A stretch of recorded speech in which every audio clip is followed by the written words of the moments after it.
afternoons. I appreciate your grace in this moment, as always. And you'll have to forgive this ongoing conference call, which you heard me on right now, that a lot of members are engaged in, that was competing with this time. But I'm grateful that I've had the opportunity to sit with you again. We weren't quite dressed the same last time we were together.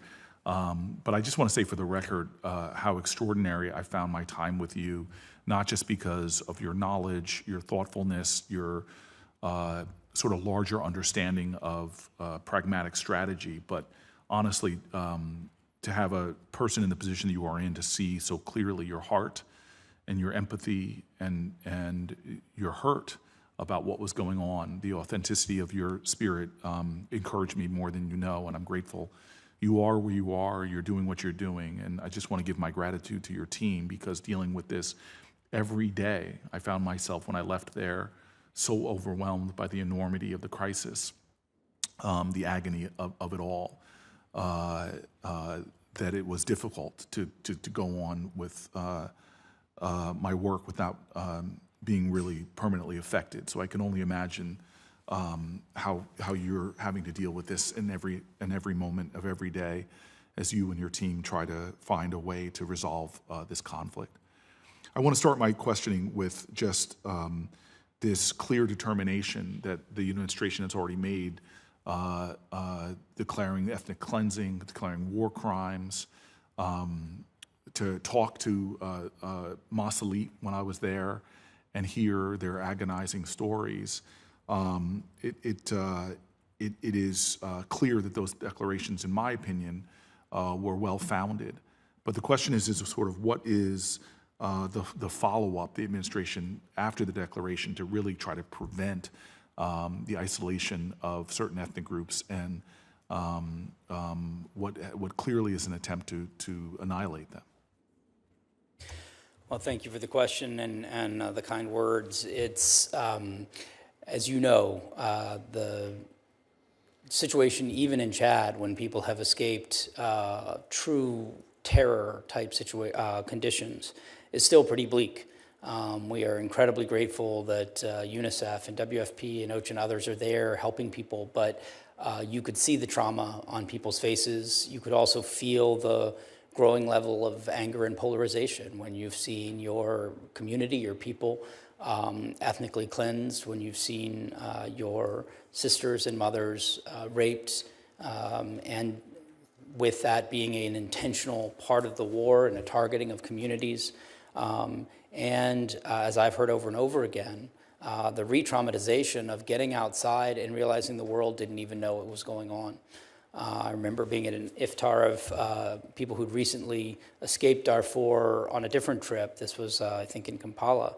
And that was the just disbelief of people who had spent months in terror and darkness to come out and realize how little attention the world was paying to this.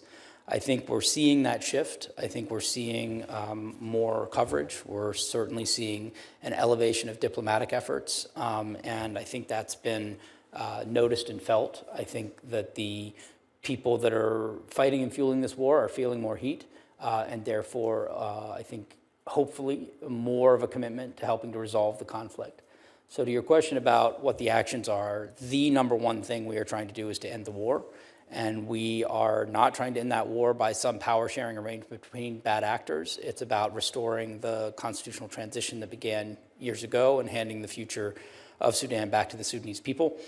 We have sanctioned not just individuals on both sides, but I think it's important to note banks and other institutions that have enabled those committing atrocities on both sides. We are prepared to expand the number of people and entities that are that would be sanctioned in the context of a number of ongoing issues, including the peace talks and the offensive in al-Fashir. We also are hoping to get other countries to join us in ensuring consequences. And I think here we've really appreciated our partnership with the African Union, with the high-level panel, with IGAD, and trying to ensure a stronger voice among our African counterparts in helping to resolve this war and helping to name and call out those who are committing atrocities against the Sudanese people. But that cost is going to have to go up for us to be effective. And you speak of other countries joining in and the economic sanctions. I'm really concerned with the arms embargo and the ease at which it seems to be arms are transiting into the conflict. And if you have any thoughts on how we could be doing a better job of enforcing that. I can, but I will not be nearly as powerful as Ambassador Linda Thomas-Greenfield, who has been very clear in her position at US-UN, not only about Sudan being one of our top 3 priorities. That was very clear in her New York Times piece. She's repeated it several times in Security Council settings. There should be no ambiguity about how much of a priority the situation in Sudan is. And she has certainly been raising this in a number of ways in terms of what the UN can do about it, from the Ramadan ceasefire to questions about the existing arms embargo. And it is very clearly something that is being violated in terms of arms coming in. So it's a good question to ask. I think we're seeing leadership not just from the administration, from the State Department, the Envoy's office, but a full intergovernmental interest in how we can ensure that embargo is respected. And we also know that there are many parts of Sudan that are fragile right now beyond Darfur. Darfur certainly is a place of some of the greatest fragility, particularly with the concerns about al-Fashir falling. And that is a place where there's already an existing arms embargo, even without expanding that to the country as a whole. But we also know that there are ethnic groups in other parts of Sudan that are under attack or facing threat of ethnically charged violence as well. And can you, maybe for the record, the complexity of the various other nations that are choosing sides or have been linked at least allegedly to be supporting and fueling this conflict, it sort of belies a little bit of logic to have, allegations made that the Saudis are on one side with the Iranians, the Emiratis might be on the other side, that the Turks, Egyptians, that a lot of people are playing in this space. These are the allegations, at least.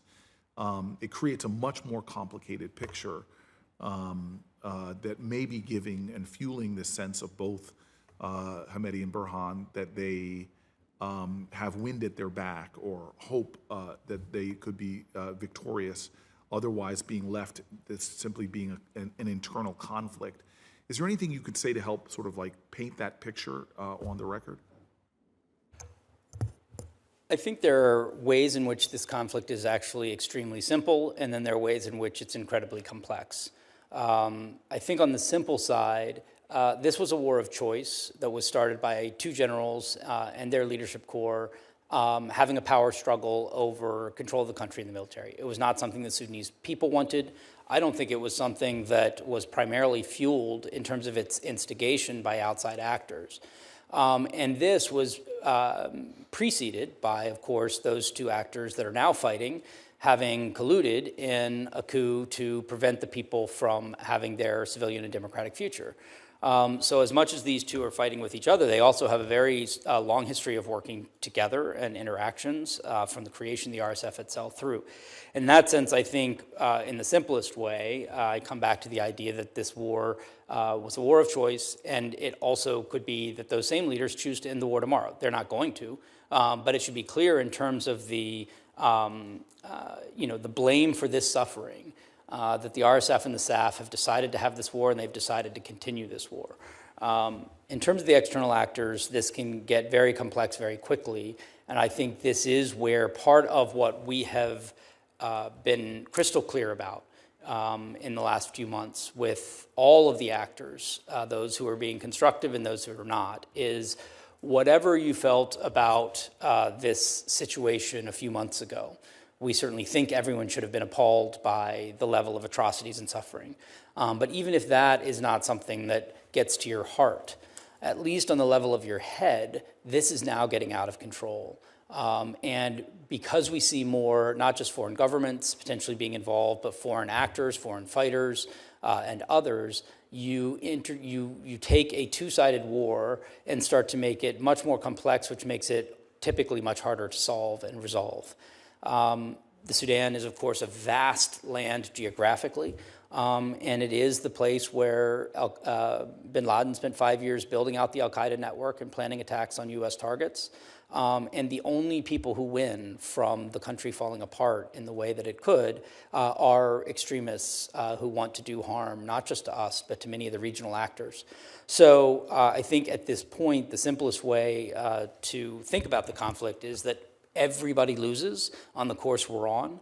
And there's a lot of benefit to everybody from having a stable Sudan on a democratic path as a very diverse, inclusive democracy with a rich and robust civil society with, like much of Africa, the vast majority of the population being under the age of 35, with that creativity we've seen from the emergency response rooms and resistance committees. Like, let's unleash that positive innovation of a generation that could build a very, very different Sudan going forward versus a situation in which we spend 10 or 15 years dealing with the fallout from this war of choice. The state of the bringing these diverse countries, these invested countries together. I know there are some extraordinary leaders in the Arab nations who have, like the United States, a great deal of capacity to perhaps end this if there was coordinated, focused collective will. And I'm wondering if you could just give me sort of an understanding of where things stand in terms of the Jetta talks resuming, or some way to bring everyone together, not having competing parallel tracks discussions which seem to further the divide and reinforce the gulf, but bringing everyone together in talks, be they the resumption of Jetta or otherwise, to begin to truly end this. So I do think it's been a significant diplomatic accomplishment to get the Jetta talks back on track, but not just on track, but one, with a broader set of actors, the commitment to some key Gulf and African partners that I think are important for pulling this off. But also that we've actually seen a lot of alignment from key partners on endorsement of Jetta to end the forum shopping. There's plenty of criticism out there about Jetta in the past, and we can talk about the water that's under the bridge, but in Paris it was very clear in all of the statements coming out of that, including the EU colleagues, the African colleagues, et cetera, that there was an endorsement of the Jetta process as the right one forward for the ending of the cessation of violence piece. Similarly, in Addis this week, with the expanded mechanism of the African Union, the high-level panel, again, an endorsement of the idea that we need to consolidate in the Jetta process. Now, that's partly from drawing on lessons we've learned from other efforts. We want to draw from all of those things. And we don't want Jetta to solve every question. We want it to end the war. Right. Again, we want to protect a significant number of questions for an inclusive political dialogue that the AU and others have such a key role in playing. So I think we are seeing both the consolidation around urgency to end the war, a need to endorse the Jetta process. And as I've said to those who will not be part of the Jetta process, you don't have to be in Jetta to be part of Jetta. We are not waiting until Jetta to negotiate the end of this war. We're negotiating every day. Every meeting, every engagement, every policy move is about ending this war. And that is based on creating an aligned and elevated political will sufficient to compel that outcome. And there are many things countries can do, including our European allies and partners, like increasing the cost of the war from their perspective, that is contributing to the potential success of those negotiations. And I think that's where we need an all-hands-on-deck approach. I have one last question and perhaps one point to make before we close. I went there thinking that we would talk a lot about food aid and the urgencies there, and I'm grateful that we got a supplemental done to get critical needed food resources that are still not enough. I'm grateful for the conference held recently in Europe, the donors conference, and substantive resources provided, but still, I don't think enough if this conflict continues. But what shook me was the trauma, that it wasn't just the horrible rising levels of seeing children that were malnourished, the famine and its implications to stunting and more. But I've never left the conflict more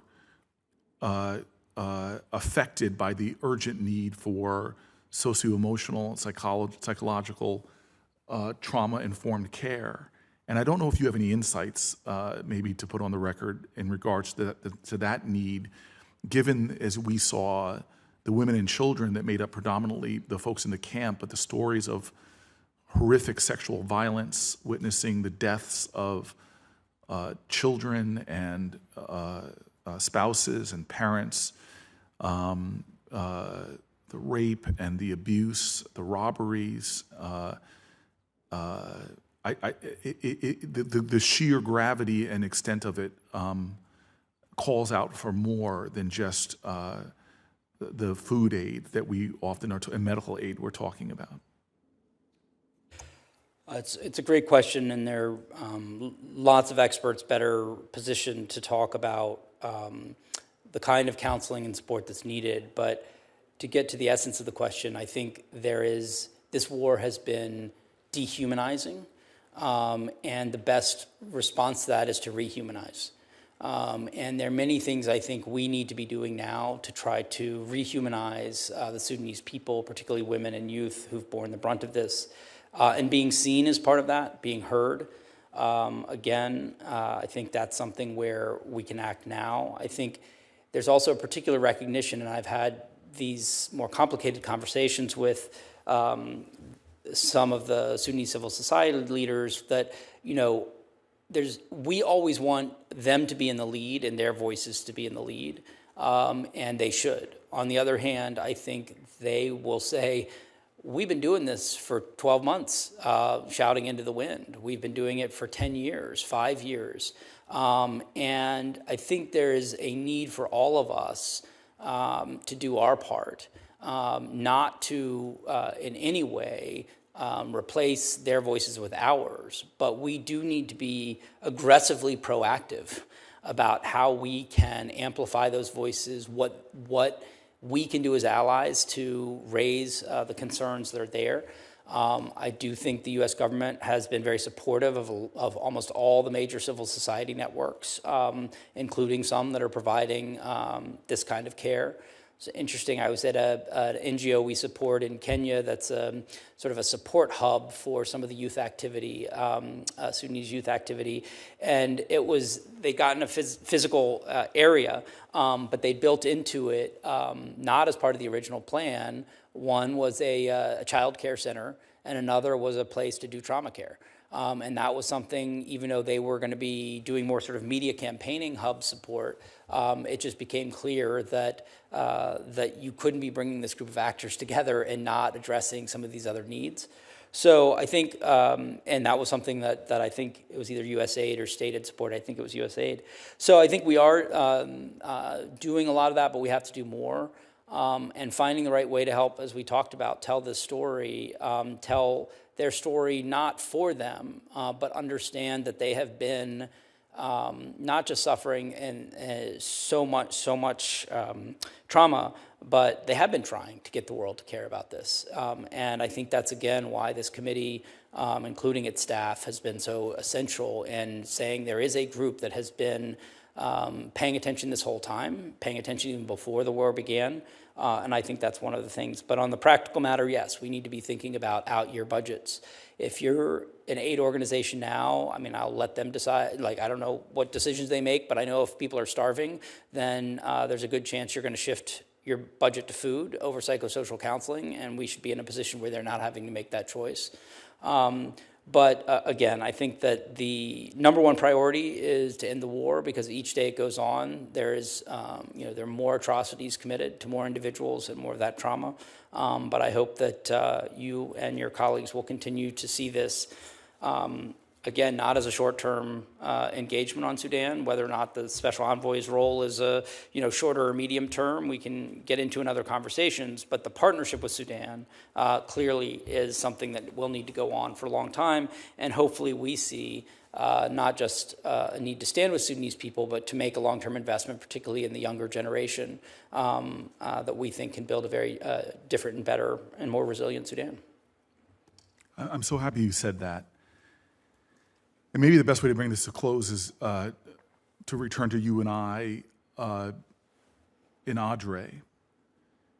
And I think what it's worth putting on the record is that Chad is one of the poorest nations on the planet. I think in the top 5 lowest income per capita nations on the planet. And yet you and I found in with the governor of Abrecha, if I'm pronouncing that right, and the prefect in Adre, and the people of that community, this extraordinary wealth of spirit. You could see they were mobilizing their communities to welcome strangers into their community and deplete their minimal resources in efforts to try to meet the enormity of the pain and the agony. And so in this poor community, they demonstrated extraordinary wealth. And I believe that the poverty that has sustained this crisis is not with the people in Chad or the actual people of Sudan who have terrible material poverty, but it's the poverty with the rest of the world and the wealthy nations of the world. When we saw this crisis begin 6 months before Gaza and Israel's horrific October 7th beginning, there was still no action. And so the real poverty is a poverty of action. What we saw there, having aid workers, I'll never forget the French woman with tears in her eyes begging me that they had already cut rations. The poverty that's suffering, that the folks there are suffering, is a poverty of generosity. When you see press story after press story, headline after headline about so many other areas in the world, but a lacking of it for this crisis, given its degree, its enormity, the millions and millions of lives affected, you see a poverty of attention.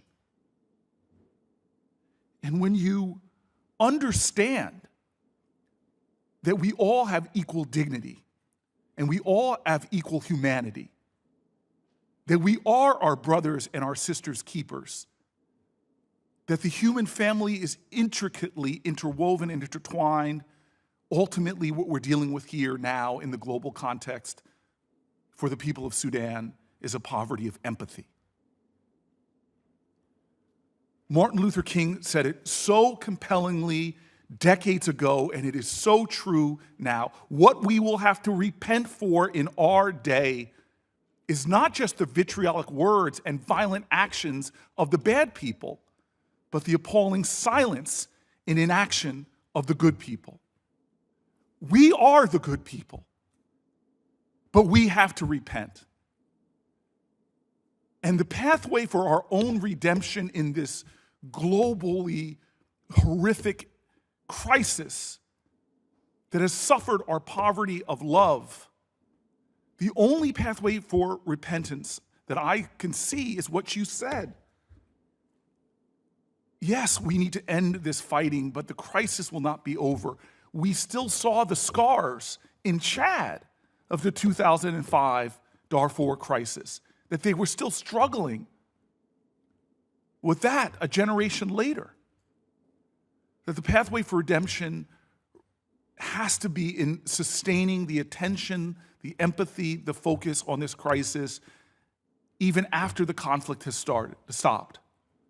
Because that is what's going to be needed to somehow heal from what has been, in my lifetime, one of the greatest humanitarian crises ever to come to fore. I thank you, my brother, for your heroic leadership. There are so many good people doing good things, showing a richness of spirit. But God bless us in the world of wealthy nations, and forgive us for our sin of poverty, that poverty of love.